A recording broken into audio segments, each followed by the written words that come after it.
Hello, good morning, सुप्रभात my dear student. आज हम लोग एन पदों का योगफल निकालना सीखेंगे, वो भी बिल्कुल आसान तरीका से। तो एस एन का फार्मूला क्या होता है माय डियर स्टूडेंट? अगर एन पदों का योगफल है उसका फार्मूला होता है आपका n/2 into 2a plus n-1 into D. ठीक है, एस एन बराबर क्या होता है? n/2 into 2a plus n-1 into D. या फिर एस एन का एक और फार्मूला होता है n/2 इंटू ए प्लस एल। क्या होता है? एस एन बराबर n/2 इंटू ए प्लस एल। ये दोनों फार्मूला आप रट लीजिए, आपको जिंदगी में कहीं ना कहीं जरूर काम मिलेगा ये। ठीक है, और ए को क्या बोलते हैं हम लोग? प्रथम पद। डी को क्या बोलते हैं? सारवंतर, ये तो पता है। ठीक है, और यहाँ पे एक और है एल। एल को क्या बोलते हैं हम लोग? पिछली भी कक्षा में डिस्कस किया था हमने कि एल को क्या बोलते हैं? अंतिम पद बोलते हैं। क्या बोलते हैं? अंतिम पद। तो ये था हमारा सारा फार्मूला। इसी फार्मूले पे प्रयोग करके हम एक ऑब्जेक्टिव क्वेश्चन को सोल्व करने वाले हैं। तो देखिएगा, ये कह रहा है कि आपका समांतर श्रेणी 2,7,12 डॉट डॉट डॉट का प्रथम 10 पदों का योगफल क्या होने वाला है यहाँ पे। ठीक है, तो माय डियर स्टूडेंट, आपको पता है कि जो पहला होता है उसे प्रथम पद कहते हैं। और प्रथम पद यहाँ पे क्या होगा? प्रथम पद को ए बोलते हैं, तो ए क्या हो जाएगा आपका? 2 हो जाएगा। ठीक है, अब सारवंतर निकालिए, तो सारवंतर को क्या बोलते हैं माय डियर स्टूडेंट? डी बोलते हैं। और डी कैसे निकलता है? तो पिछला में से अगला को घटाते हैं, तो 7 में से 2 घटाएंगे, क्या होगा? डी आपका 5 हो जाएगा। तो दो चीज हमने निकाले यहाँ से, ए आपका हो गया 2 और डी हो गया आपका 7 - 2 5 हो गया। ठीक है, अब 10 पदों का योगफल, यानी कि यही आपका एन का काम करेगा। जो पदों की संख्या होता है यही एन होता है, यानी यहाँ पे एन आपका कितना है माय डियर स्टूडेंट? 10 है। ठीक है, 10 पदों का योगफल निकालना है, तो एन बराबर 10 हो गया। तो आपको योगफल कितने पद का चाहिए? 10 पद का। तो 10 पद के योगफल को हम लोग इंडिकेट कैसे करेंगे माय डियर स्टूडेंट? तो 10 पदों का योगफल चाहिए। एक मैं लॉन्ग मेथड में कर रहा हूँ, फिर छोटा कर देंगे। 10 पदों का योगफल या की योगफल। तो 10 पदों का योगफल, तो योगफल के लिए एस आता है और कै पद का रहा है? 10। तो क्या हो जाएगा? S10 हो जाएगा। क्या हो जाएगा माय डियर स्टूडेंट? S10। 10 पदों का योगफल को क्या बोलेंगे? तो योगफल के लिए एस, और 10 पद है तो S10। ठीक है, आपको पता है एस एन का एक फार्मूला हमने पढ़ा था। एस एन बराबर, देखिए जो पहला फार्मूला है क्या है आपका? n/2 into 2a plus n-1 into D. ये होता है एस एन का फार्मूला। क्या होता है? n/2 into 2a plus n-1 into D होता है। ठीक है, तो n का वैल्यू कितना है माय डियर स्टूडेंट? 10 है, तो 10/2 हो गया। n का वैल्यू देखिए, n आपका 10 है, तो 10/2। ठीक है, अब 2a तो 2 और गुना ए की जगह पे कितना है आपका? 2 है। ए की जगह पे आपका 2 है, प्लस फिर n-1, तो फिर n को हटाइए, तो n को हटाएंगे क्या आएगा? n को हटाएंगे यहाँ पे 10 आएगा, फिर 10-1 इंटू डी। डी कितना है आपके पास? तो डी आपके 5 है। क्या ये वैल्यू आपको पुट करने आया या नहीं आया? n आपका कितना था माय डियर स्टूडेंट? 10 था, तो 10/2 हो गया, इंटू 2a, तो 2 का 2 गुना ए के जगह पे 2 आ गया, फिर प्लस n-1, तो n आपका 10 होगा, -1 गुना डी। डी कितना आपके पास? 5 है। ठीक है, तो देखिएगा ये 2 से आपका 5 टाइम्स में कट जाएगा, 5 दूना 10, तो यहाँ पे तो 5 हो जाएंगे। फिर ये ब्रैकेट देंगे हम लोग। ठीक है, तो ये इधर क्या होगा? 2 दूना 4 हो जाएगा, प्लस 10 में से 1 गया 9, और 9 को 5 बार पढ़ेंगे 45। क्या आया समझ में या नहीं आया? ये देखिएगा, 10 में से 1 गया 9, और 9 को 5 बार पढ़ेंगे 45 हो जाएगा हमारा। ठीक है, तो देखिएगा ये क्या हो गया? 5 गुना 45 और प्लस 4 तो 49 होगा।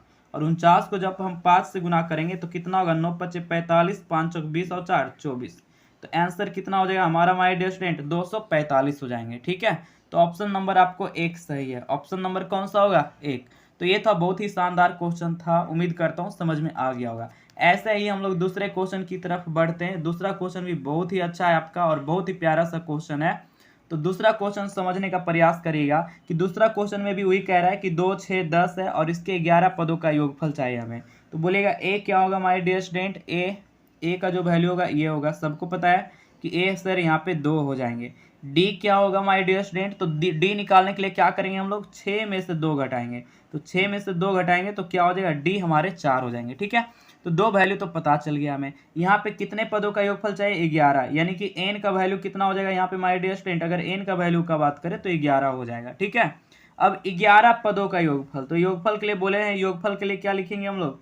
s लिखते हैं। ठीक है, और कितने पद है? 11, यानी कि s11 निकालना है। तो s11 निकालने के लिए हम लोग Sn का फार्मूला का यूज करेंगे। तो Sn बराबर क्या होता है? तो n/2 into 2a plus n-1 into D होता है ना। तो यहाँ पे देखिएगा n के जगह पे क्या हमें यूज करना है? 11, क्योंकि आपका 11 पद का योगफल है। तो 11/2 गुना 2। अब देखिए ए के सामने जाइए, ए के सामने आपका क्या है? 2 है प्लस n माइनस 1, तो n की जगह पे 11 है क्योंकि 11 पद का रहा था, तो 11 माइनस 1 और गुना डी आपके कितने हो जाएंगे 4 हैं डी, ठीक है।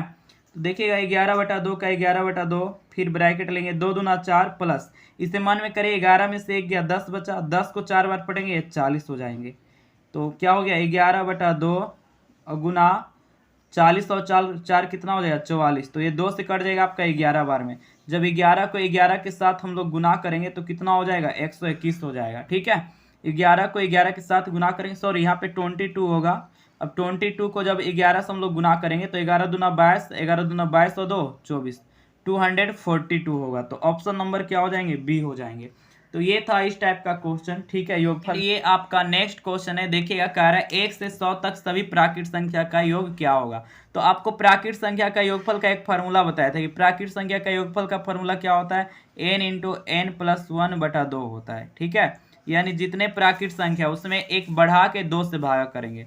तो कितने प्राकृत संख्या कह रहा है 1 से 100, यानी 100 प्राकृतिक संख्या है। तो 100 गुना और 1 बढ़ाएगा तो 100 में 1 बढ़ाएंगे 101 हो जाएगा। और नीचे कितना से भागा करना है हमें 2 से करना है, तो 2 से भागा करेंगे, ठीक है। तो आपका देखिए 50 बार में कट जाएगा। ये 101 को 5 से गुना करिए तो 505 और 1 0 आएगा। तो जब भी कहेगा आपका कि 1 से 100 के बीच सभी प्राकृत संख्या का योगफल, तो क्या फार्मूला लगाना है n इंटू n प्लस 1/2, ठीक है।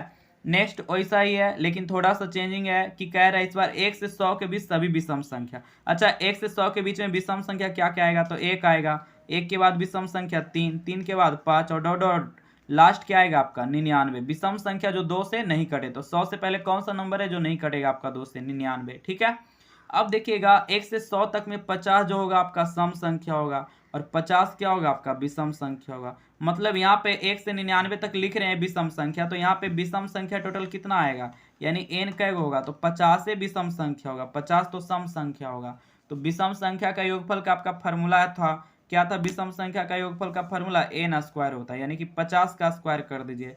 तो जब हम 1 3 5 से लेकर 99 तक जोड़ेंगे तो कितना आ जाएगा आंसर हमारा 2500 आ जाएगा, ठीक है। तो ये था आपका बेहतरीन क्वेश्चन जिससे आप ध्यान रखिएगा, इस टाइप के भी क्वेश्चन आपसे पूछे जा सकते हैं। तो मिलते हैं आपसे नेक्स्ट वीडियो में, जब तक मस्त रहें व्यस्त रहें, और अगर अच्छा लगता है वीडियो तो अपने दोस्तों में भी शेयर करें।